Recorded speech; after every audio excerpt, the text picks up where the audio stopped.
Compton. You know, a lot of my brothers are dead or gone, but they've been hanging on the block a little too long. What can I say?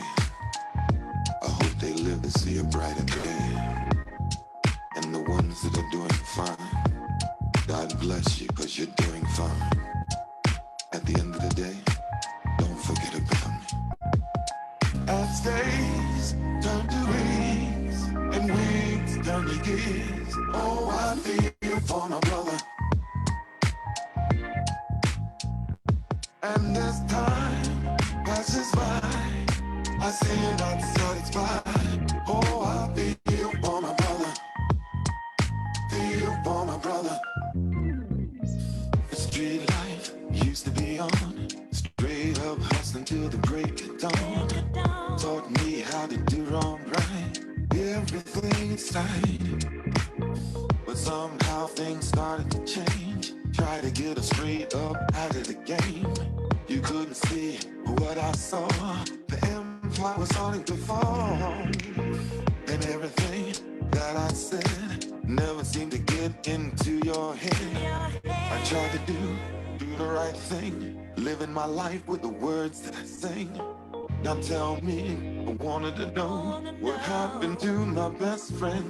As days turn to weeks, and weeks turn to years, I feel for my brother. Feel for my brother. And as time passes by, I see you're not satisfied. Oh, I feel for my brother. Feel for my brother. I miss you, man. You're my brother. I said I love you, babe. I won't forget you, no. Oh, no, no. Oh, no, no, no. Sometimes I feel life is cheap. Everything's disposable and so are we. Can you hear me? Life is real, yeah. And if there's a heaven above, please start showing a brother real love. 'Cause I wanna go home. Oh, I feel for my brother. I miss you, man. Oh, I feel for my brother. You're my brother. I feel for my brother. Oh, no, no. Feel for my brother. I wanna go home. I feel for my brother. I won't forget you, no. I feel for my brother. I feel for my brother. I feel.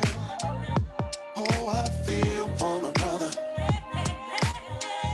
I feel for my brother.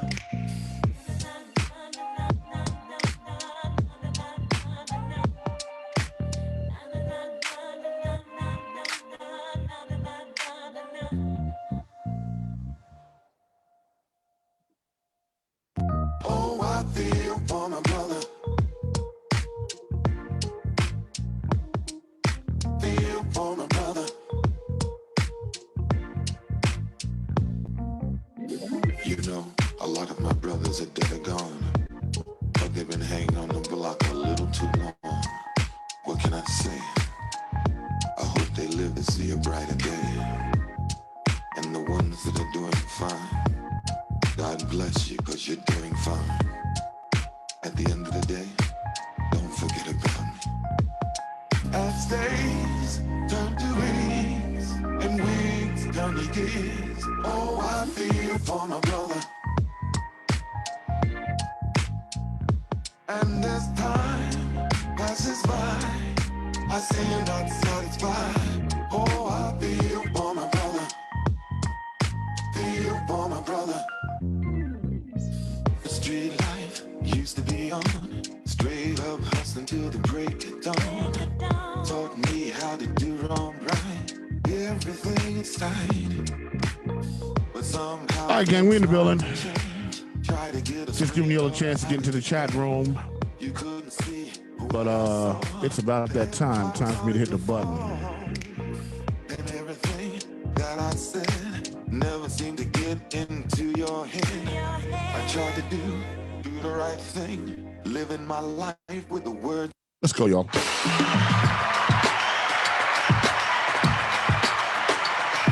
Yes, indeed. So this is the One NYCHA Show, and we do this show every Sunday at 4 o'clock. I got a special guest coming on. It's going to be a big show today. I'm having a great time. My energy's a little off because I've been fasting, so I'm hitting that afternoon crash. Let me light the mics up. Hold on, I'm light it up. Stan, you lit? Yes, I'm lit. Good, that's right. Saundrea, you lit? Let me see. Am I? Yeah, I'm in the building. Cool. All right. So with this rag. You know, hey. We didn't plan this, y'all. We did not plan this. Y'all look like boxers. We did not plan this. Trust me. I don't know how this happened. Wow. She wanted to look like me. I know what He wanted to look like me. I'm I'm older, right? I'm older, so watch it. a couple of months. Word up. Both of y'all, so we're doing it. Yeah, you old man. Yeah, you old man. So make sure y'all share, right? Share alike. Share. All right, and I'm about to start the show, and I'm gonna hit it on the 1, 2, 3, and boom. So once again, y'all, I want to welcome to the One NYCHA Show. We do it every Sunday at 4 o'clock, and candidates have been coming on. We had a big week this week. A lot of things went on this week.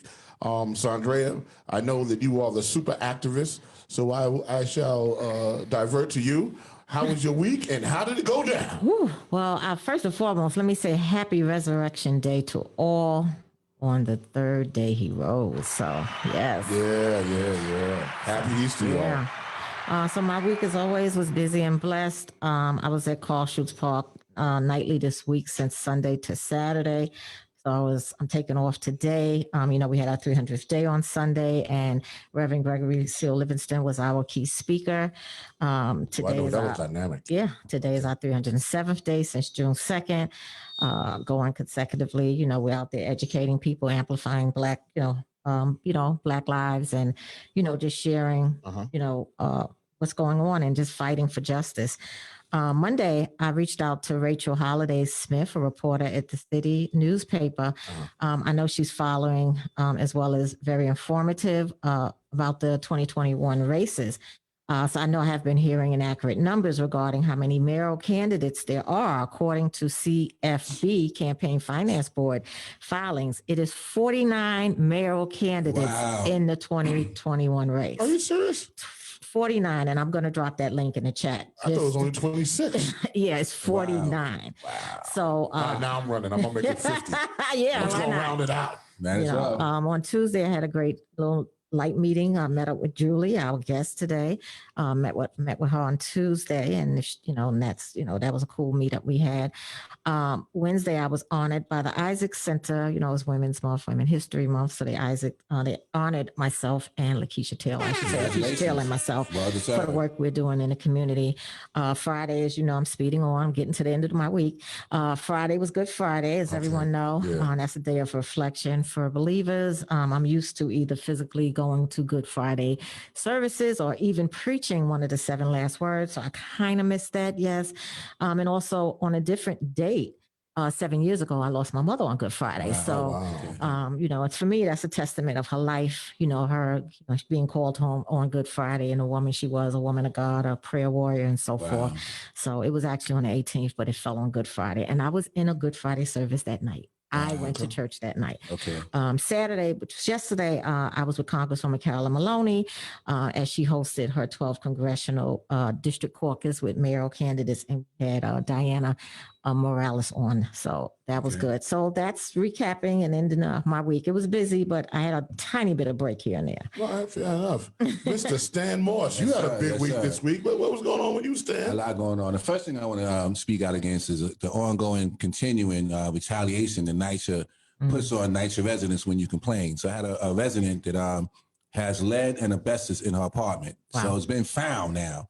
And you're supposed to be removed from the apartment when they removed the lead and asbestos. They didn't do that at all.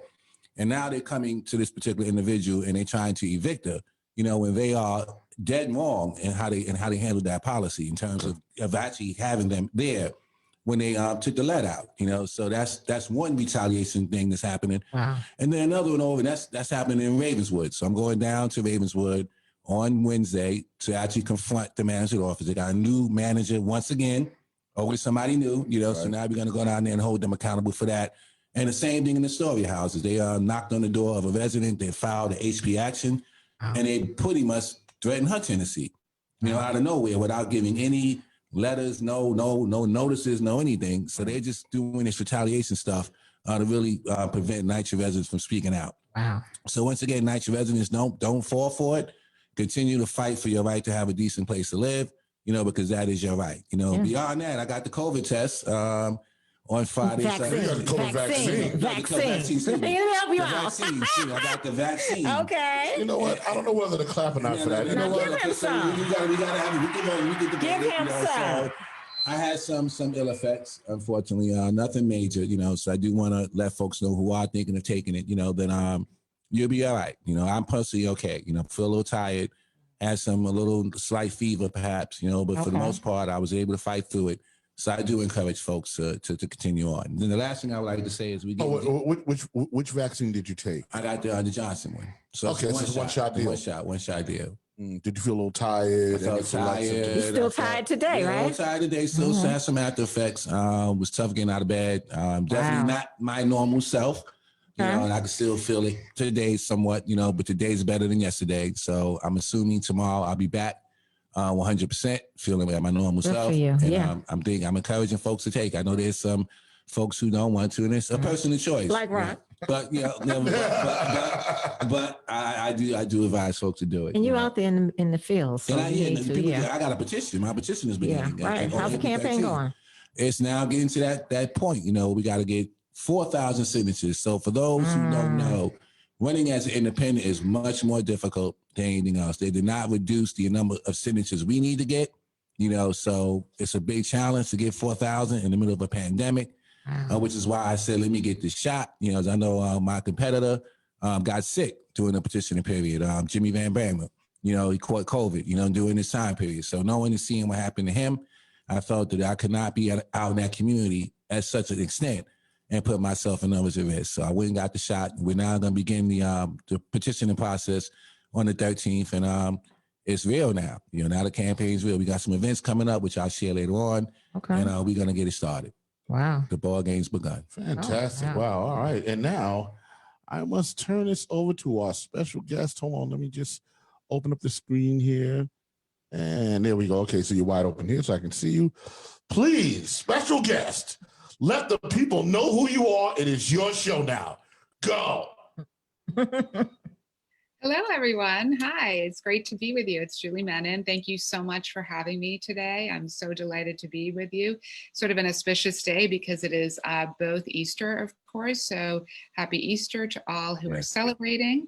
But it's also the last day of Passover, which is a holiday that I celebrate. So they both coincide on the same day. So it's an auspicious day. And I'm so happy to be with all of you. Wonderful. Wow. We are glad you're here, Julie. Yes. Please tell us what your platform is. What are you running for? What office you're running for? Let's get into it. I want to get involved. Okay, great. Well, thank you. So I'm running for City Council in District 5. I have served as commissioner of 3 different agencies in New York City, so I've been involved with city government for a long time. I previously served as commissioner of consumer affairs for the city, where we launched the paid sick leave law and the living wage law, and really focused on worker rights. I also served as commissioner of media and entertainment for the city. So I love what you all are doing because look, New York City is a media capital of the world, and we need to be doing more to make sure that we are promoting all the voices in New York City and making sure that that message is getting out. So I love the fact that you're doing this, and I thank you for having me on the show. And then I was the city census director, and there I worked a lot with Saundrea on the census. She was an amazing partner to make sure that the city had a proper count. And I want to say on the census, we were able to beat almost every other city across the country to deliver billions of dollars for affordable housing and our schools and our hospitals and healthcare and so much more. So I'm running because we need strong, experienced leadership. We have to remember that of the 51 city council seats, 35 are going to be open this year. So Right. two-thirds of the council is about to turn over, and yet we are in one of the worst crises that our city has ever faced. So I'm running in large part because I want to play a leading role in helping our community and our city move forward from this terrible crisis that we're in. Wow. Okay. Got you. Awesome. Got you. Awesome. Wow. So, have you've been in politics before? Have you run from office before? Have you held office before? Yeah, so I have not held office before. I've been in government a long time. So I mentioned I've been commissioner of these 3 different agencies, but I also served as a 7-year community board chair. So after 9/11, I chaired Community Board 1 and played a leading role in helping our city rebuild after 9/11. That was a really difficult time for the city, and I helped both residents and small businesses and really helped the city to rebuild. I think, honestly, once again, we're in a crisis and we need strong, experienced leadership. And one of the main functions of the city council is obviously to have oversight over city agencies. So if the city agencies are not delivering for New Yorkers, we need to hold them accountable. And that's really one of the functions I would like to do on the city council. I know these agencies really well, and I know how to be able to hold their feet to the fire. And then lastly, the one thing that I didn't mention is I'm also a teacher. I'm an adjunct professor at Columbia, and I teach a class on New York City government. Specifically, the class I teach is called When Cities Take the Lead. It's about the interplay between the city government, the state government, the federal government, and how New York City can take a leading role when the state and the federal government is not acting. So I'm really passionate about city government. I'm very excited to run for this office. I have to say, I think we've undoubtedly built the most broadest, diverse coalition of support. I'm thrilled to be endorsed by the Central Labor Council, representing over 300 unions. I've been endorsed by the Teachers Union and DC 37, representing our amazing city workers, hotel trades, 32BJ, the Nurses Union, the Sanitation Union, Communication Workers Union, Freelancers Union, and so many others, but also by so many elected officials, including Congressmember Nydia Velasquez and Congressmember Adriana Espaillat and Congressmember Jerry Nadler, and several of our council members, Carlina Rivera and Diana Ayala, and so many others. And I think that broad, diverse coalition is because, again, I know how to get things done. And in a crisis, we need people who understand city government and who can help to move the community and the city forward. I gotta tell you something. I really think you're underachieving here. You should have ran for mayor. Like, I'm hearing all these credentials, I'm like, all these endorsements. I'm like, you should have ran for mayor. Like, you just should have went straight for the top. Just go for the gusto. In time. Give it time. Let's get this seat. Those are so all-powerful unions to be endorsed by. And there are a lot of mayoral candidates that don't even have half the endorsements that you have. Have experience. So, yeah, I mean, that is awesome. I mean, thank you. I really appreciate that. I love public service. I've dedicated my life to it. I really believe in it. I believe in the power of government to make people's lives better. I think what got me originally involved in public service was what happened on 9/11, because I owned a small business in Lower Manhattan. This is before 9/11, and my business was devastated on 9/11. It was located a couple blocks away. That's what really got me involved in public service, because I truly believe that government can, if you've got the right people in government, actually work to make people's lives better. And so we saw it on 9/11. It's how I first got involved in public service, and I really believe in it. I also would say the other thing that motivated me just on a personal level is my mom. And Saundrea, I heard you say about your mom, and I'm sorry that this is a tough anniversary. I lost my mom a couple of years ago as well. But my mom was a Holocaust survivor, and she had a really, really tough life. And my grandfather was killed just because he was born Jewish. And so I think about my mom and what she went through. And that actually really motivates me, because it makes me feel that, we do need to step up, we do need to stand up, and we need to work to try to make our city a better place. So let me ask a question now. What are your views on the privatization of NYCHA? So I'm against privatization of NYCHA. I don't believe that that is the path forward. I think we have to find a better way, and I think we can find a better way. You know, we're going to have a new mayor. We're going to have 2/3 of the city council is going to turn over. And if we have people who are dedicated to finding a better way, I'm confident that we can. We need to put pressure on the federal government to allocate funding. I mentioned Congresswoman Nydia Velázquez before. Yep. She's got a bill there that really would provide significant funding to NYCHA. We need to make sure that moves forward, and we all need to stand together with a loud and clear voice on this. Wow. Absolutely. I guess the follow-up question, the homeless issue is going to be major, you know, with all the evictions happening and everything happening after COVID-19. How are you going to handle the homeless issue in your district, where I think it's probably some controversy up there? So, And by the way, what district are you in? Five. So what's the area? I mean, Oh, like, sure. So it's the southern part of East Harlem, it's the Upper East Side, and it's Roosevelt Island.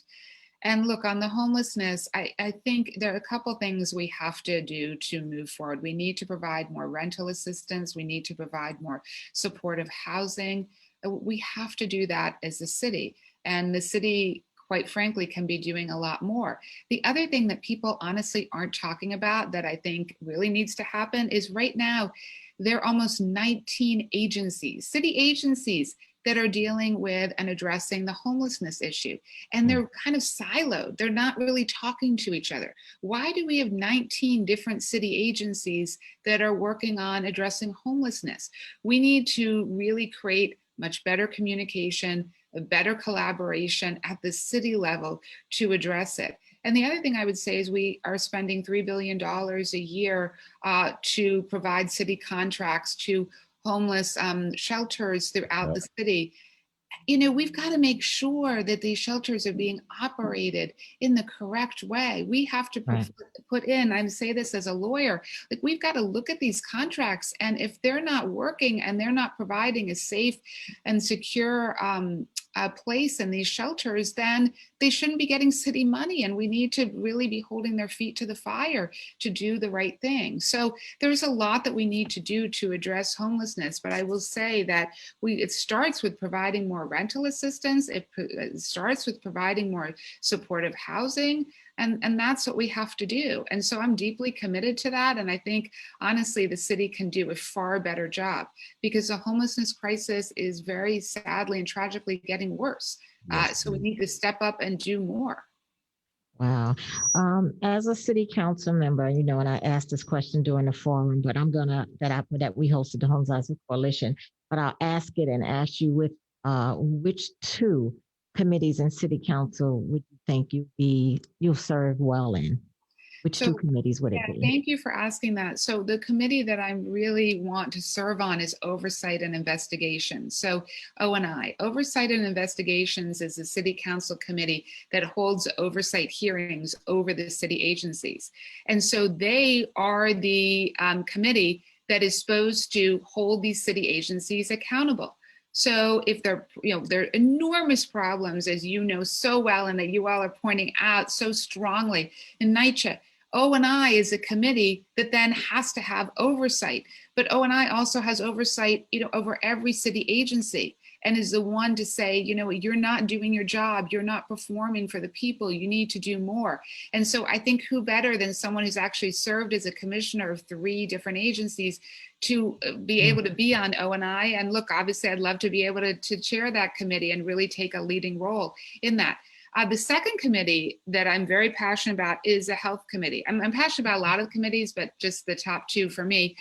The Health Committee, we have huge health disparities that are happening right now in the city. I wrote an op-ed for the Daily News this week that talked about vaccine disparities. I know you were talking about the vaccination before, and so I'm so happy to hear everyone's getting vaccinated. But right now we have a real problem where white communities have double the vaccination rate as Black and Brown communities in our city. That is unconscionable, unconscionable. And so I called on the city to put to use the census outreach network that we did. We funded at the census 150 community organizations that are their trusted voice in their neighborhood. We should be funding those community organizations and having them out there as our trusted messengers. We worked with thousands of clergy members who again are the trusted voices in their neighborhood. Why the city is not utilizing that network that we at the census office put in place and built, I don't understand it.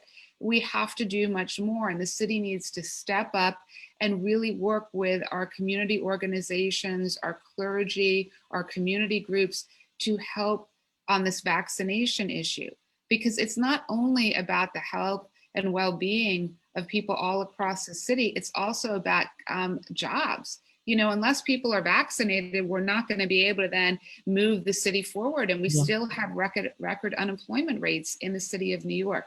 So there's so much that needs to be done, but the health committee in particular, I think, is very interesting and can address some of those inequities. I also would say, just on health issues, I've been a consumer protection lawyer for a long time. I've dealt with a lot of different health issues where companies are engaged in deceptive practices. Companies are not doing the right thing in terms of providing proper health care, insurance issues. Those are issues I'm really passionate about and I want to work on. And on just a personal level, my mother passed away from a very rare type of cancer. And so I do think we can do much more to be focusing on, you know, fighting cancer in this city. There are so many different products that have carcinogens in them that are just never disclosed. And we need to be, again, holding these businesses accountable when they're doing that. That is so true. What are some of the issues that that are happening particularly in your district that need fixing? Well, small businesses. I mean, right now, small businesses, mom and pops that have been in our community for years and years and years are going out of business, and they're hanging on, and others are just literally hanging on by a thread. They're barely hanging on. And we need to do so much more. We had the same problem after 9/11, and I worked with, and I'm a former small business owner, so I worked with small businesses to help them recover after 9/11. We need to be doing that again right now. So what can we do? Well, there's a lot we can do. First of all, right now, we need to be providing federal grant money to these small businesses. Very few small businesses have been able to access the federal grants that are available. Why? Right.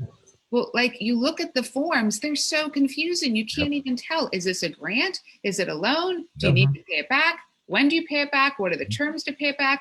We had the same problem on 9/11, and I put together, as a lawyer, a team of lawyers pro bono. We help small businesses for free. And this is what the city should be doing. Work with the City Bar Association, provide free legal assistance to these small businesses so we can get them the federal grant money that is on the table. We should be doing that immediately. Secondly, the city has a marketing and tourism arm. I used to serve on the executive board. It's called NYCHA. They should be spending all of their money right now on a huge marketing and tourism program to support our mom and pop small businesses, not only in the community that I want to represent, but all across the city of New York. Yeah. Like, we need to be doing more. And we need boosters for the city, people who are really going to help promote our communities, our small businesses, and make sure that people are then coming back.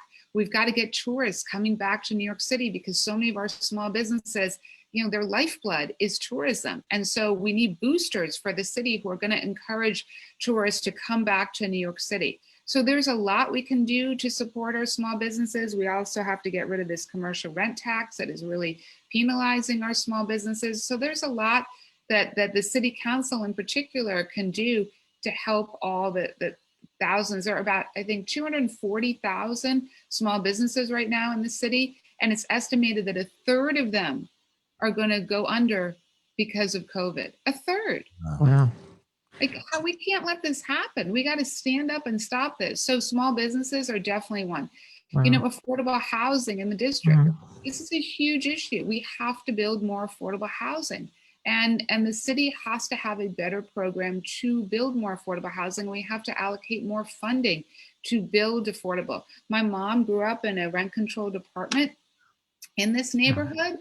You know, so I know this issue firsthand. Like, if we're not building affordable housing, we're not going to be able to preserve our communities all across the city of New York. So we need to be doing more to do that. So there are a lot of issues that are happening in our community. They're not unique just to our community. They're happening, quite frankly, all over the city, which is the lack of affordability. And then I would also say education. You know, I'm proud to be endorsed, but not only by the teachers union, but by CSA that represents all the administrators and supervisors in the schools. And then the U of T, of course, representing all of our amazing teachers and retired teachers. And the reason I have their endorsement, when I chaired the community board, I was responsible for building 3 new public schools in the district, including the city's first green school, PS 276.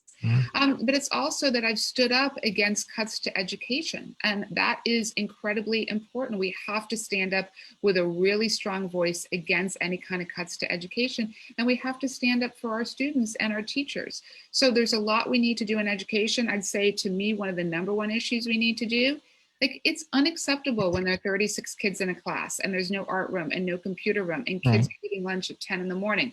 Why do we have that? Well, we're not building enough new schools, and the city is constantly approving more and more development without ever looking to, well, wait a minute, like, how many kids are we adding to a class? So when new projects are being approved on a zoning perspective by the city, there is no requirement that they look at, well, how many new students is that going to add to that school district? That's crazy. That makes no sense. So there's a lot we need to do on education as well. So I do got a follow-up question on the education issue. So I know there's a big fight between those who are promoting charter schools and the public schools. And I believe they're fighting to erase the cap for charter schools. So what is your position on that? Well, first of all, I think we need to be doing more to be supporting our public schools in general. And you know, I think the problem that we have so often in terms of the charter schools is the city then makes a decision to co-locate the charter school next to a traditional public school.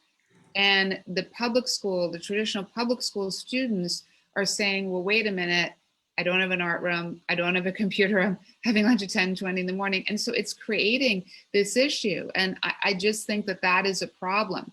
So I've been really proud to work very closely with the U of T and the teachers union on trying to build new schools, and something that we definitely, need to do. And so I think the co-location issue is one of the issues that's creating a lot of this tension and a lot of this animosity. And so I think the city needs to look at other places instead of like doing these co-locations, which only creates, more animosity and more division.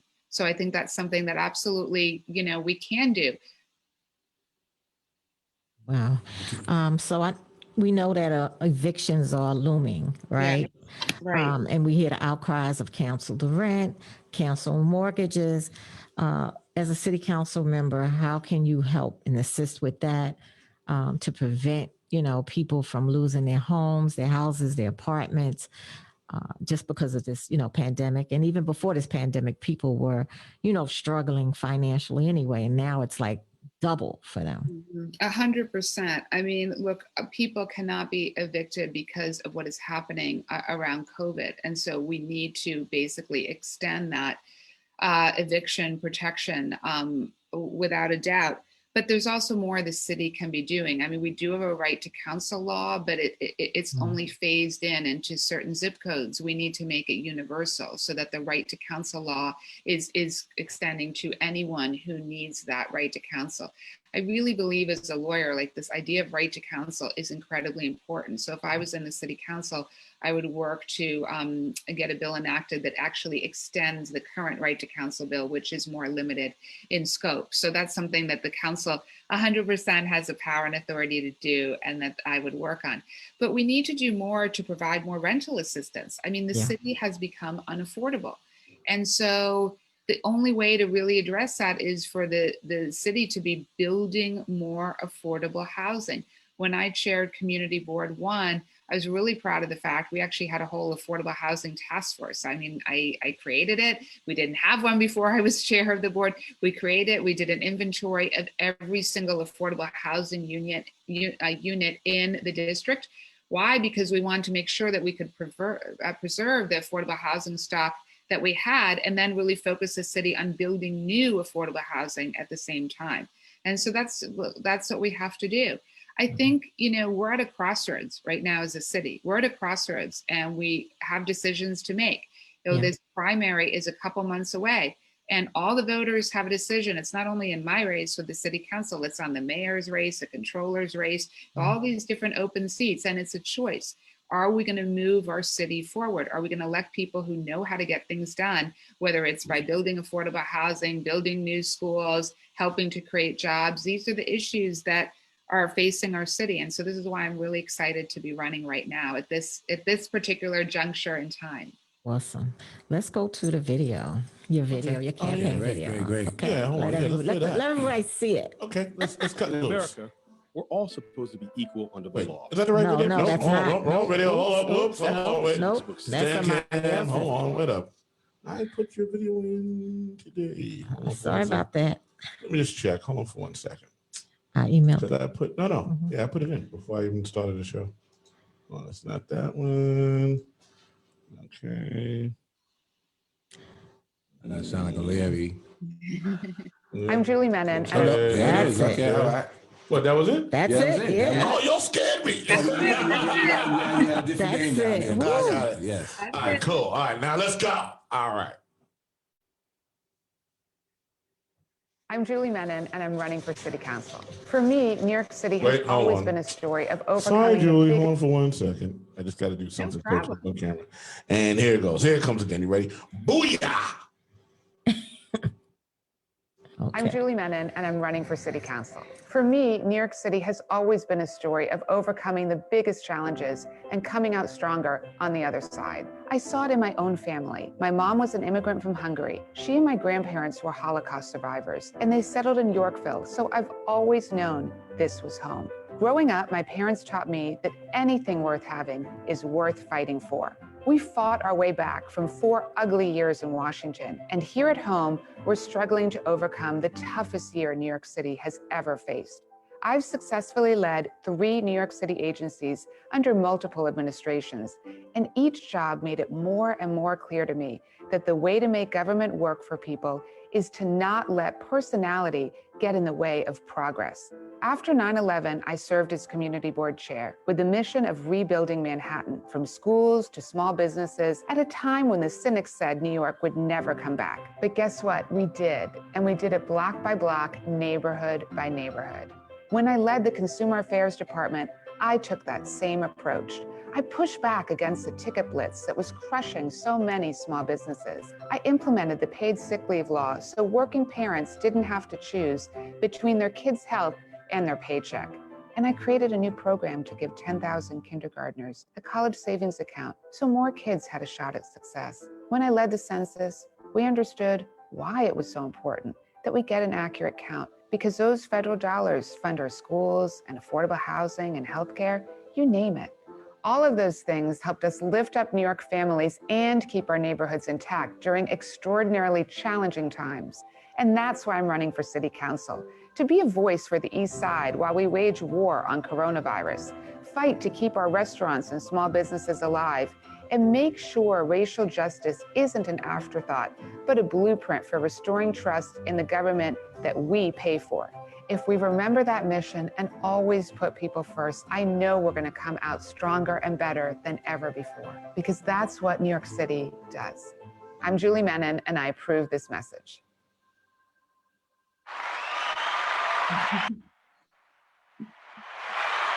Wonderful. Very good. Yeah. Very good. Very Hold on, good. Julie. I gotta give you the horns too. Hold on. Yeah, that was great. Powerhouse, Very good. powerhouse. Yes. We have a question in the chat from Renee Simone. She says, can you ask her what she defines as affordable? This is such an important question, Renee. Thank you for asking it. So we have a real problem in terms of the definition of affordable housing. Right now, what the city uses is called AMI, which is basically the area median income.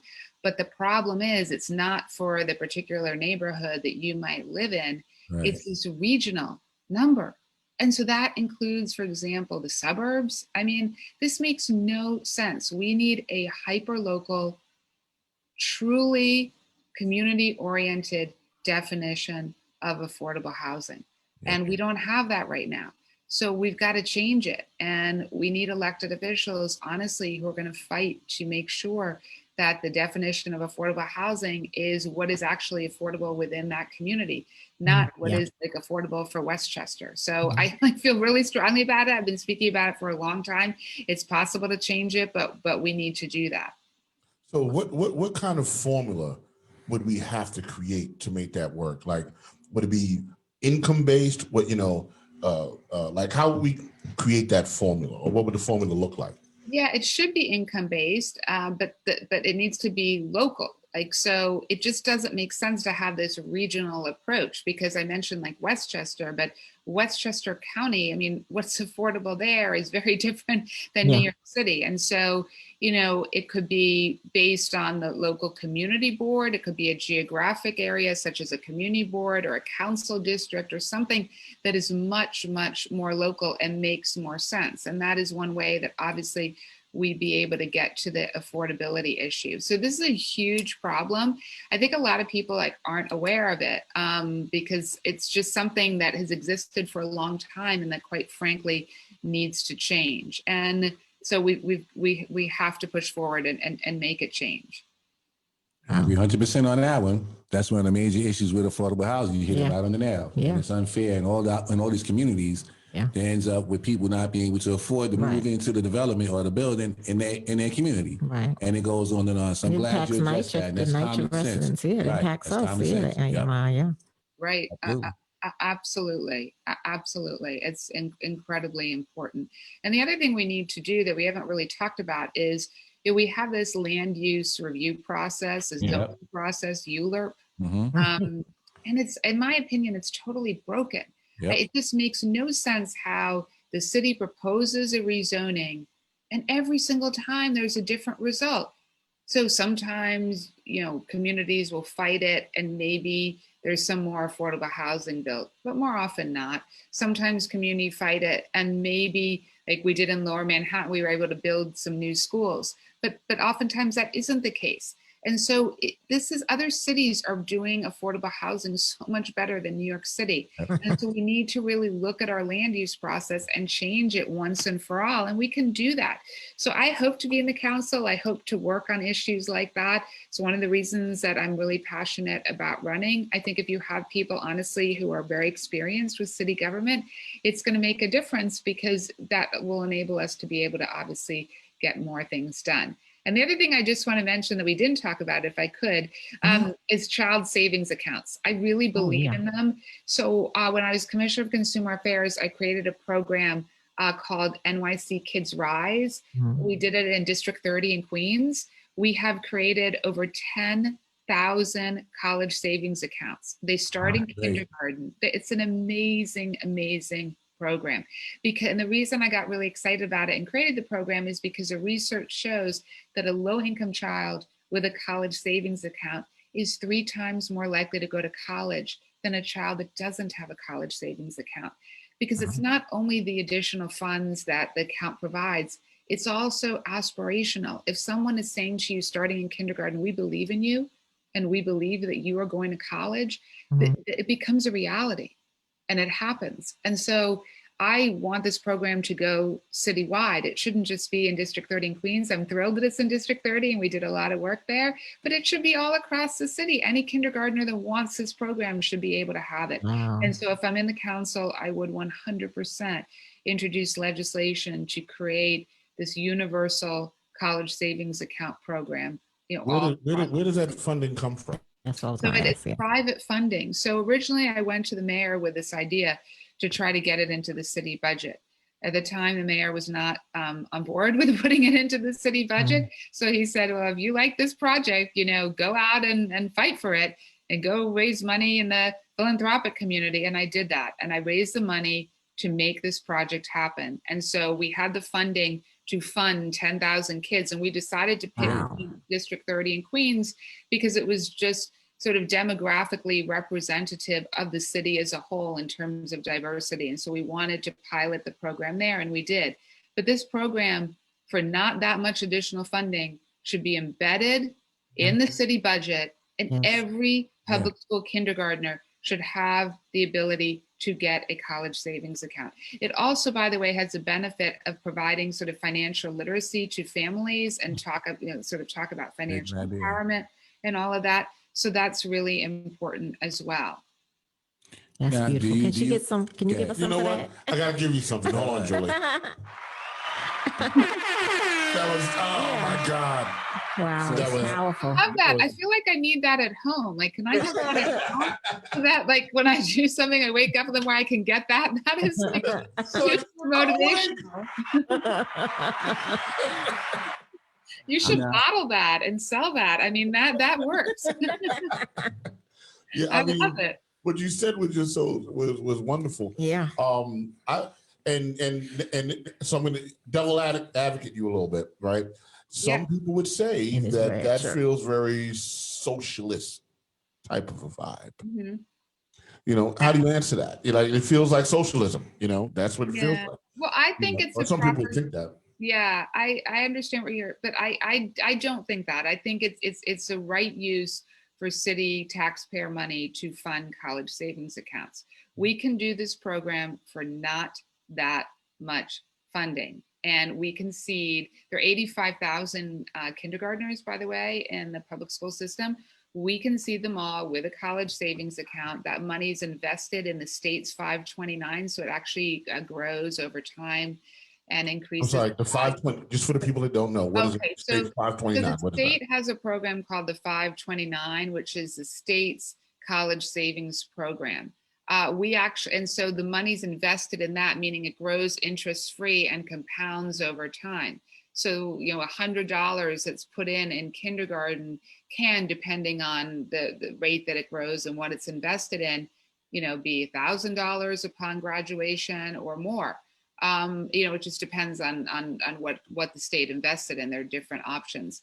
So, but the other thing I would say about that is originally, and I worked with Controller Tom DiNapoli, who has endorsed me in my race, I should say, and I worked with the controller on this because originally what the state's program had is if you wanted to contribute to this 529 college savings account that you might open for your child, you had to do a minimum contribution of $25 every time you want to contribute. And we thought that wasn't fair. What if you want to contribute $1? What if you want to contribute $5? We thought it was unfair to set the limit at 25. It seemed too high. So we got the state to lower it so that it could mean that, you know, if a grandmother wants to save for her grandchild's education and wants to put in $5, you can do it. If the next month that same grandmother wants to put in another $5, she can. And so we were able to lower the limit, and that I think was, you know, incredibly important. And we also were able to provide these college savings accounts for those children that are undocumented. That was hugely important because our undocumented children in the city were very tragically being left behind. So we were able to work out to provide this program for them. And that I think was probably one of the most meaningful moments we had in working on that project. So now, do you agree with taxing the billionaires to raise some of the revenues that the city's going to need to get us out of this crisis that we're in? So I'm so glad you're asking that question. So in 2011, when I chaired Community Board 1, I actually held a press conference with UFT President Michael Mulgrew, and specifically, we together jointly called for the extension of the millionaire's tax to offset cuts to education, because it was very clear that there were all of these cuts that were being made to our public schools, and we felt very strongly that we should extend a millionaire's tax. So yes, I do think that we need to look at these taxes to make sure that we are providing for our city's most vulnerable, whether that funding is held in a lockbox for education or other uses. So I do believe that. I also, however, do want to say that the function of the city council is to focus on city issues, and the city council obviously, the tax issues you mentioned are a state issue. What I would want the city council to do and to focus on is also the budget and fixing the problem we have with the budget. Under Mayor de Blasio, there was a huge increase in spending in terms of hiring special advisors at City Hall and at a lot of the city agencies. So he really ballooned these special advisors. And I think we honestly want to look at that. And we want to make sure that some of the programs that were on the chopping block last year in the budget, like summer youth employment, that's 70,000 jobs for our summer youth. How can the city cut that? I don't want to see that. So I want to see the city making sure that we are cutting areas that should be cut, like all these kind of special advisors that were hired the past 7 years, but not cutting summer youth employment. So I do think as a city council member, we have to focus on like, what are the powers of the city government? Well, we focus on the budget, and we need to take a really hard look at that. Wow. And I guess a follow-up question, what is your position on defunding the police and cutting their spending? Sure. So happy to talk about that. So I've been on the Reform Council board of the Vera Institute. It's one of the leading criminal justice organizations in the city. We played a leading role in Close Rikers on that campaign. And I'm delighted to serve on the Reform Council of Vera.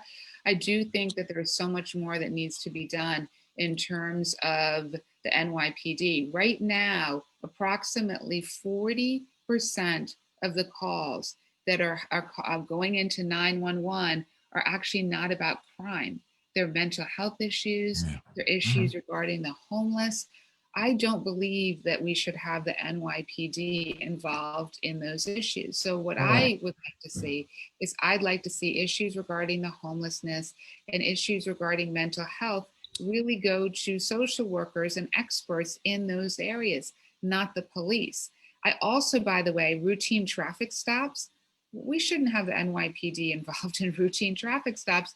We should move that again to DOT. And so what I'd like to see is take those functions out of the NYPD.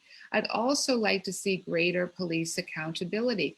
There's a lot we can do. Right now, the city is spending over $200 million a year settling these NYPD lawsuits. Why are we doing that? That doesn't make any sense. And we need to create greater police accountability. And so I think that there are so many different ways that we can do that. By building better community police relations is certainly something that we need to focus on. We also should have some kind of national registry on police disciplinary records, because while the state did repeal 50A, a lot of times these records are really not public. And I think creating a city registry or a national registry would go a long way to creating better police accountability. So there's a lot that the city council can do. Those are a few of the ways. And certainly the civilian complaint board, and making sure that it's really empowered. You know, a lot of times, and I see this as a former city commissioner, you know, you can have an agency, an entity, but if it's not given like true power and resources to investigate, it's kind of toothless. And so we need to really make sure that they have the proper resources that to do proper investigations. So those are a few of the ways that I would approach that issue. Just one thing I just want to address with the mental health situation. That's kind of that's going to be a tough one to really regulate to or delegate to, you know, like a social worker or somebody that does that, because I'm an EMS worker. I wasn't an EMS worker. Yeah. You really don't know what you're walking into, right? When you go into a home and the person is mentally ill, you're not really sure if they're violent or if they're nonviolent. You're not really sure about that. And there has to be a balance that, you know, maybe the social worker will accompany the police to deal with the, you know, to deal with the emotionally disturbed person. Like, it would have to be something like that, because if it is a violent, emotionally disturbed person, it's too late at that stage of the game for the social worker to really handle the situation. So there has to me, I feel like there has to be a balance with that. I still think that the police have to be involved in that call, but maybe they don't take the lead. It's more of a protection thing, which they do for EMS workers. Because when we go to the scene, the police are there also to make sure that we're safe. So I just think that maybe that might be a better balance. Sure. And I think what I'm really focused on are the routine mental health calls that are coming into 911 about a more routine mental health issue that you could send in a trained mental health expert to be able to address. So that's just something I think that can happen. Yeah. I want to ask you a question. So we know that Biden signed the COVID relief bill. and there is funding, for a lot of spaces and places and people and vaccines and so forth. But there's also funding in there for education in schools. So, should the families, like in public schools or even charter schools, have a say of how that would look? Or, because I'm not sure how that's going to pan out with that Yeah, I funding. mean, as a former 7-year community board chair, I'm always for community input, and in this case, parental input, UFT input. There are many stakeholders involved in education issues. Right. I think one of the things that I bring to the table is being able to, having worked for years with so many different stakeholders, the ability to be able to bring people together, to seek input. I just am a huge believer in better decision making happens with proper community input. When you involve the stakeholders and you involve them on day one, from the get-go, you Right. generally get better outcomes, generally. Yeah. So yes, of course, parents absolutely should be involved. The UFT 100% will be involved. DOE, the CECs, the PTAs, you've got so many different stakeholders. I mean, that's one thing about New York, we live in, I think, in the greatest city in the world. There's no shortage of opinions. We're New Yorkers. We're loud. We're proud. We have a lot of views and we want people to have those views. And so, of course, we have to bring these stakeholders together to make sure that we're getting proper spending on education. Also that we're building new schools, because I really do worry about this. If we don't focus ahead of the curve on building new schools, we're going to continue to be plagued by the same problems of overcrowded classes, of not having, some schools don't have gyms, some schools, as I mentioned before, don't have art rooms or computer rooms, or the things, honestly, that kids deserve to have in every school. I'm going to ask a question from the chat room. Renee Simone says, will you work to have the PBA get insurance so they will pay out the complaints instead of taxpayers? And that's a very interesting issue. We have to work on this issue of the lawsuit. So I used to work at the city law department. I had a very senior role at the city law department. The city law department obviously deals with a lot of those suits, although that was not my field, just to be clear. But we have to find a better path. And I'd love to explore, like, what is the better way to do that? How can we get, first of all, the fact that the city's paying $200 million, why are we doing this? It doesn't make sense. This is not a rational approach. It shouldn't happen. So I do think there's a better path, and I'm definitely open to figuring out, like, what is that right path. But we need, and I think we'll be able to do it next year on the council, because again, you're going to have 35 new members. You're going to have an opportunity. It's going to be huge energy, I think, towards moving things forward and changing some of the approaches that the city has been utilizing in the past. It's like when you get kind of a new, fresh approach, I think that's when you get outside the box ideas to address it. So I'm definitely open to looking at that issue. I've been talking about it for a while, and we have to. Okay, all right. Well, you are well versed, I gotta tell you. Oh wow! I actually endorsed Julie Menin personally. Yes, I did. I did a video and everything. I actually endorsed her as a leader in my community. So yeah, and she has a lot of other leaders as well, district leaders and so forth. So yeah. Powerhouse. Very, very, very qualified. Powerhouse. I want the best. I want the best for my community, honestly, right. And I look at a city council member as, although I can have direct, whether I knew Julie or not, I'm going to hold them accountable, so she knows, but anybody, even with who's in the seat now, but I want, like I said, I want the best for my community, but I know city council is city council. Right. So it's also the best for the city. That's how I look at it. Okay. Saundrea goes hardcore. I got the applause again. Yay, I love it. So on the issue of education, New York City is still very segregated in terms of the school system. Yes. So what thoughts would you have on desegregating the segregated school system here in New York? Yeah, we have to focus on equity and inclusion, undoubtedly.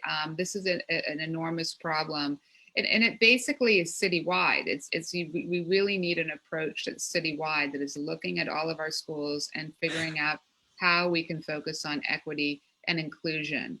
I also happen to be someone who does believe that We need to utilize our gifted and talented programs and create a more diverse pool with our gifted and talented programs. There are some, by the way, who have an opposite view. Just to be clear, there's some who say, let's just get rid of them entirely. Right. I actually don't think that that's the path forward. I think we should actually keep our gifted and talented programs, but broaden them, make them more inclusive. But we need to, overall, whether it be in grade school, middle school, high school, we have to address this equal access issue. And, it's going to be up to the next mayor to do that. And the city council as well.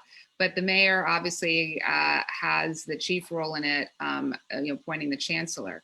And so I do think that there's going to be an opportunity next year to focus on how do we build a broader, more diverse school system for our kids. So I think it's doable. I think it absolutely is. And I look forward to working on issues like that. I mean, I mentioned the UFT and my longstanding relationship with them. They endorsed me the day that I announced. And wow.